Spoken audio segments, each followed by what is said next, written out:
Disney Pixar's animated may top at the domestic box office over the Thanksgiving holiday frame, according to the latest projections for both films. Mouse House release have typically ruled over the 5-day Thanksgiving box office frame in the past, with Walt Disney Animation Studios' animated musicals like and having topped the 5-day period in recent years.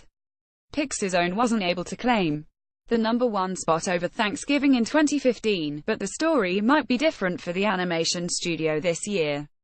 Like is an original Pixar offering and the studio's second film of the year, following the release of back in June, whereas the third installment was given a lukewarm reception by critics, is already being celebrated as Pixar's best movie since hit theaters over 2 years ago, ahead of its release in U.S. theaters. The film, which was co-directed by Leon Crick and Adrian Molina, co-writer of, tells the story of Miguel Anthony Gonzalez, a wannabe musician who finds himself whisked away on a magical journey to the land of the dead, where he encounters his long-deceased relatives and uncovers secrets about his family's history.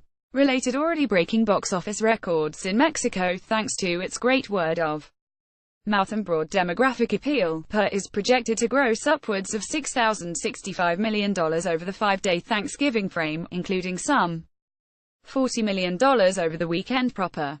That puts the Pixar film within earshot of, which is expected to see its sales decline by 5,060% from its opening frame, a pretty typical number for tentpoles, and take in $6,065 million over the holiday period, as well as $4,042 million during the weekend. In other words, it could be a rather tight race for the #1 spot over the frame. Both the Denzel Washington-headlined legal drama thriller and Greta Gerwig's acclaimed coming-of-age tale are expanding into nationwide release over the Thanksgiving frame.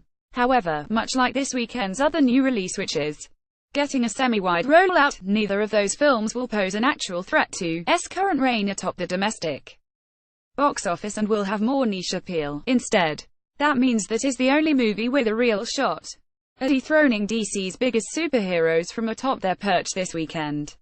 One factor that could give the edge over at the box office is that the former is the first Pixar film to feature an Latino cast of characters, something that will only broaden its appeal to more demographics at the US box office. Following the initial controversy that surrounded the film after Disney made the faux pas of trying to trademark Dia de los Muertos, Day of the Dead, back when was going by its working title, Untitled Pixar Dia de los Muertos film, Pixar took extra steps to ensure the cultural authenticity of the film and its representation of Mexican culture traditions. That seems to have not only benefited the film from a creative perspective, but also served to provide assurances to those moviegoers who were concerned that would be an insensitive big studio movie appropriation of a holiday culture. As for its coming off a disappointing domestic box office opening weekend, one that was down substantially from its debut last year, but has also earned a respectable B cinema score from general audiences. That suggests that the DC Comics adaptation is generating stronger word of mouth among moviegoers than did and should have better legs at the box office for it. Whether or not that will be enough to fend off Disney Pixar's latest critical darling, however, remains to be seen. More Coco reveals Toy Story Nemo Easter eggs, source Deadline.